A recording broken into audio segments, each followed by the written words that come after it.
Live from WTVO Rockford and your home team. Eyewitness News at 5 starts now. Devastating fires don't take a break, no matter how cold it gets. Local first responders battle the elements to save people and property, even if rescue gear is impacted along the way. One person is dead. Another victim is rushed to the hospital after an explosion in Kane County. People who live close to the scene say they felt their homes shake. And Winnebago County Animal Services employees say some dogs are getting a little too comfortable at the shelter. Start the new year off with a furry friend and a little extra cash to spoil them with. Good evening, I'm Eric Wilson. Mimi Murphy is off tonight. Flames shoot out of a vacant Rockford home. Firefighters were called to a house on School Street just before 7 this morning. Neighbors told first responders no one was living there. Investigators say thick flames are blowing out the back of the building. The fire caused roughly $40,000 in damage to the rear, first and second floors. No one was hurt. The department hasn't released any info about what might have caused the fire. Flames and smoke create enough obstacles for firefighters as is, but fighting fires in the winter is even more challenging. Nikel Delgado caught up with a local department. Nikel, firefighters have to make some adjustments when putting out flames in the extreme cold. That's right, Eric. Rockford firefighters tell me with all of their protective gear, in the wintertime, their gear many times becomes frozen on them. Season has a different challenge as a firefighter. The extreme temperatures are the worst. This is Rockford firefighter Lieutenant Timothy Morris, and it's his 21st year on the job. He believes these frigid temperatures we get here in the state line can be the worst time to fight fires, and it can also lead to more house fires. That number 2 cause of accidental fires that we see most of the time here in the city of Rockford is due to improper spacing of our space heaters or lack of maintenance to our furnace. The biggest tip from firefighters: make sure all of your heating elements, from space heaters to fireplaces and furnaces, are in good working order. Keeping your space heater away from anything that can light up, keeping your furnaces inspected, and your fireplaces cleaned and inspected also. Eric Eckerstrom has only been with the Rockford Fire Department for 1 year. The winter has different challenges for firefighters. In the summer, the heat can cause problems with all of their gear on. But in the wintertime, it's the cold temperatures mixed with water. Eckerstrom tells me the most shocking thing he's experienced on the job is the gear actually freezing on him. It has more challenges in the summertime. Your gear freezes up, hydrants freeze up, hose lines freeze. The ice is a big problem too. And the gear isn't their only challenge. Firefighters respond to more than just fire calls, and sometimes just getting to the front door can be hazardous. If residents can remember to salt and plow their driveways or sidewalks and their steps getting to the house, it saves us time. It also makes it more safe for them and for us. Lieutenant Morris urges people to check their smoke and carbon monoxide detectors, along with adopting a fire hydrant to help keep the community safe. Eric? Thank you, Nikel. A chemical plant worker is dead. Another is fighting for their life after an explosion. It took place this morning at W.R. Meadows Construction Products facility in Hampshire. Investigators say a tank blew up. The Kane County Sheriff and Kane County Major Crimes Task Force are looking into what sparked the explosion. Nearby residents say their windows rattled. We were just there relaxing and the house just shook. It was incredible. This particular business actually manufactures asphalt and concrete products. The 2 employees were actually cleaning the top of a tank. According to records from the U.S. Department of Labor, the W.R. Meadows company has been cited in the past for safety violations and penalized for injuries suffered by workers by the Occupational Safety and Health Administration. There's an open seat on the Winnebago County Board. Republican Jazz Billich officially resigned this morning. He had to step away from the role in order to accept a job with the county's Regional Planning and Economic Development Department. Billich was elected to the board in 2018 and served as chairman of the Economic Development Committee. His term was set to expire later this year. Anybody interested in filling in on the board for the remainder of the term must be a Republican and live in District 20. Applications are due February 4th at 5 p.m. Staffing shortages due to COVID mean another state-line school goes online. Harlem High School will switch to remote learning beginning Monday through January 31st. The school district says it can't properly staff the school at this time.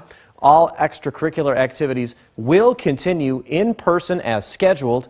Meals for students in need will be available for pickup at the front entrance Monday afternoon from 3:45 to 4:45.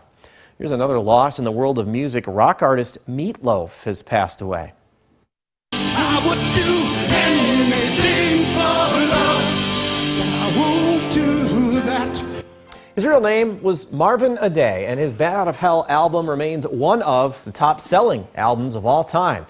It sold more than 40 million copies. The musician's anthem, I Would Do Anything for Love, from its 1993 sequel, became his one and only #1 hit and won him a Grammy. Meat Loaf was also an actor. He appeared in films like Rocky Horror Picture Show and Fight Club. No cause of death has been revealed. Meat Loaf was 74.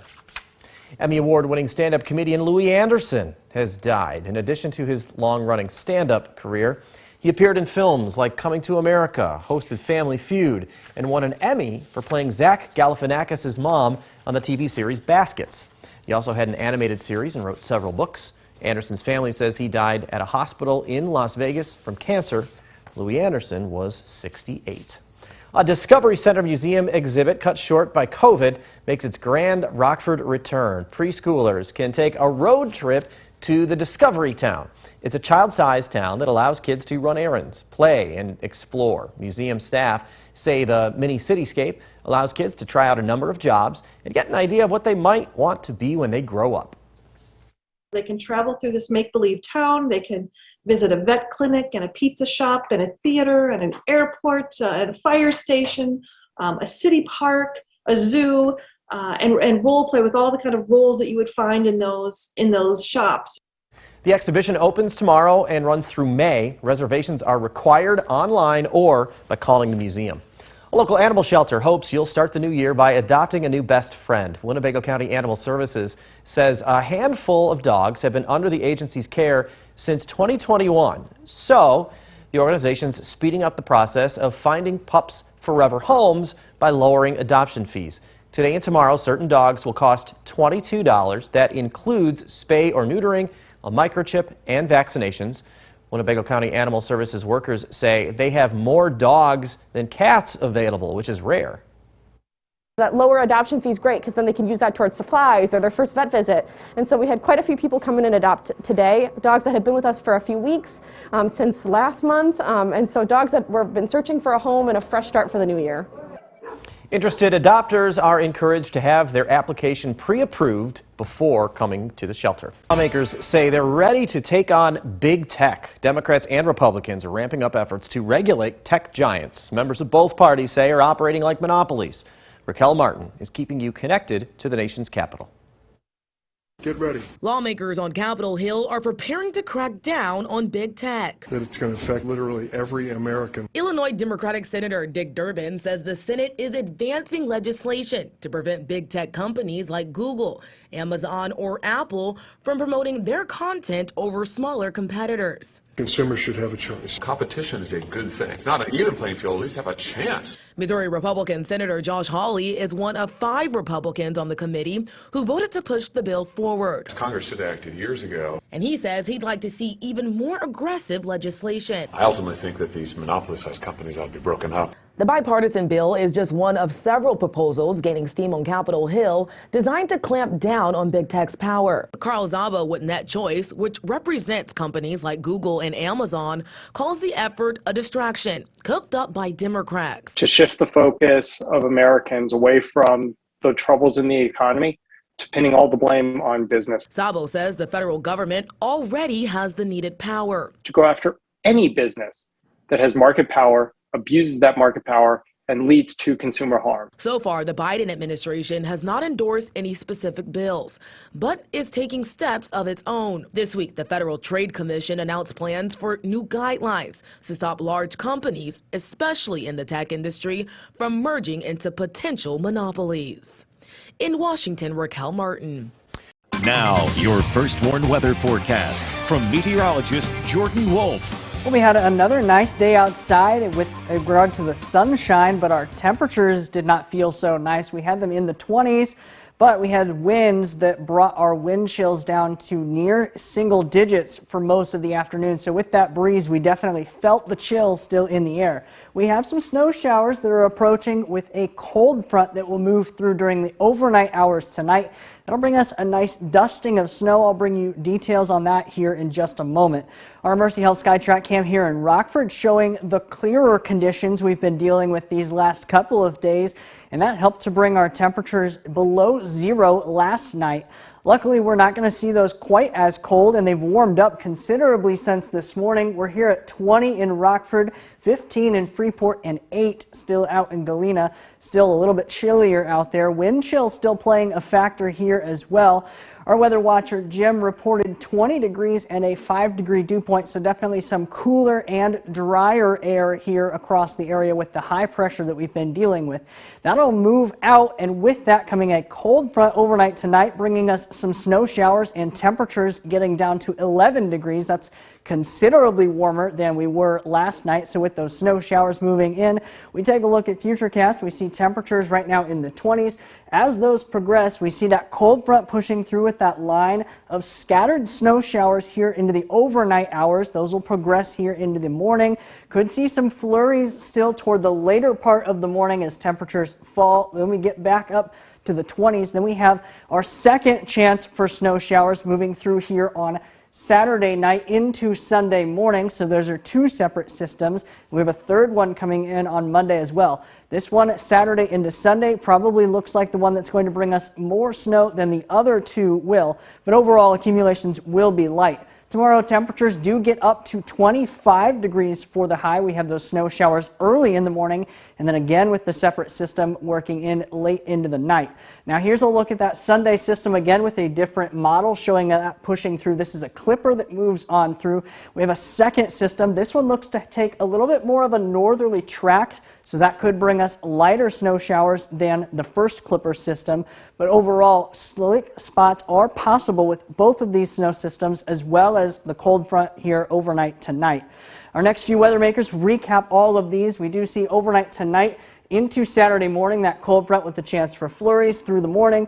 Then Saturday evening through Sunday morning, we have another, that's a clipper system that moves through, bringing us chance for snow showers. Again, this one's probably going to be the one that brings us a little bit more snow than the other two. And then we have, again, Monday evening, a chance for those snow showers once again. So 3 different systems working through, and then on the back end of these systems, all that Arctic air returns with the colder temperatures coming back in toward the back part of this coming work week. And we look at that on our 7-day forecast. We see those chances for snow really highlighted here over the next 3 days.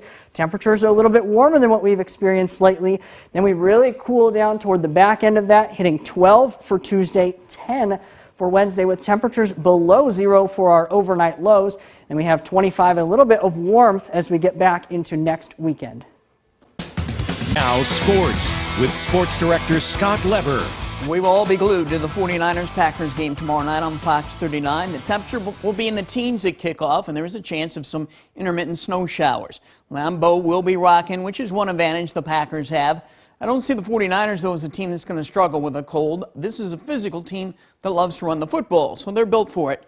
The best news the 49ers got today is Nick Bosa was released from concussion protocol. He will play, and that gives the 49ers the pass-rushing menace they need to make life difficult for Aaron Rodgers. Mike Shanahan's an excellent game planner. He'll throw the kitchen sink at the Packers, and they should try to not only establish the run, but also try to get the ball in the hands of Deebo Samuel as often as possible. The Packers' defense was not great the latter part of the regular season, but Whitney Merciless and Zadarius Smith have been activated. The question is, how ready are they to compete? This game could very well come down to the kickers, Robbie Gould and Mason Crosby. Which one delivers? Both can handle the cold. This will be a tough matchup for the Packers, but I'll take Aaron Rodgers over Jimmy Garoppolo any day of the week. The Packers need to get the early lead, take the Niners out of their run game, force Garoppolo to have to throw the ball. I'm taking the Packers in this one, 24-21. Aaron Rodgers gets his first playoff win ever against the 49ers. Here's how I see the other games. I've got the Titans beating the Bengals 31-21. The Bengals' lack of a good defense and the Titans' playoff experience will make the difference. Plus, Derrick Henry is back, and the Titans should be able to run the ball on the Bengals with ease. I have the Bills winning a shootout over the Chiefs 31-27. The Bills have the better overall talent. They're ready to take the next step. And I'm still not sold on the Chiefs' offensive line. I've got the Rams knocking off Brady and the Buccaneers in overtime, 27-24. The Buccaneers' lack of weapons at receiver will catch up to them, plus Tristan Wirfs is questionable up front for the Buccaneers, and the Rams simply have to not let Gronk beat them in the red zone. The Buccaneers won their last 4 games, but that was against a weak schedule, which includes the Eagles, and the Rams had played stiff competition in recent weeks, and they've gone 4-1 against that competition. By the way, last week in my playoff picks, I went 4-1, had the Cowboys defeating the 49ers. That's my take. We'll be right back.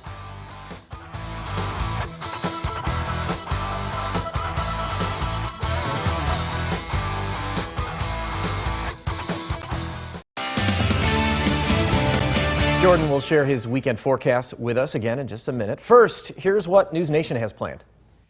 A registered sex offender convicted under an unconstitutional law. So why is his name still on the registry? Plus, former National Security Advisor John Bolton with thoughts on the impending Russian invasion. That's On Balance. Here's Dan Abrams.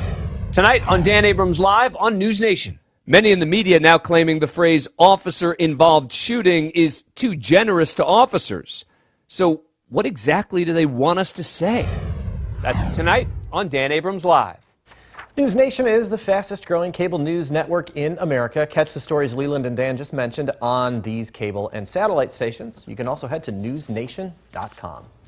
We had a super chilly morning, but surprisingly, well, not surprisingly because you forecasted it, but temperatures warmed up into the 20s today. Right, yeah, we warmer than yesterday. Right, we were definitely warmer than we were yesterday, about 10 degrees warmer actually. We do have some light snow flurries that will be moving in here over the overnight hours. That's the first of 3 snow chances here this weekend. Friday night into Saturday, Saturday night into Sunday, and then again during the day on Monday.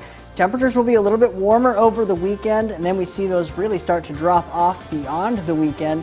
We see 12 for our high on Tuesday. We go well below 0 Tuesday night into Wednesday, still stay below average toward next weekend. Yeah, that 6 below really sticks out. Jordan, thanks, and thank you for spending some of your time with us. Stay safe.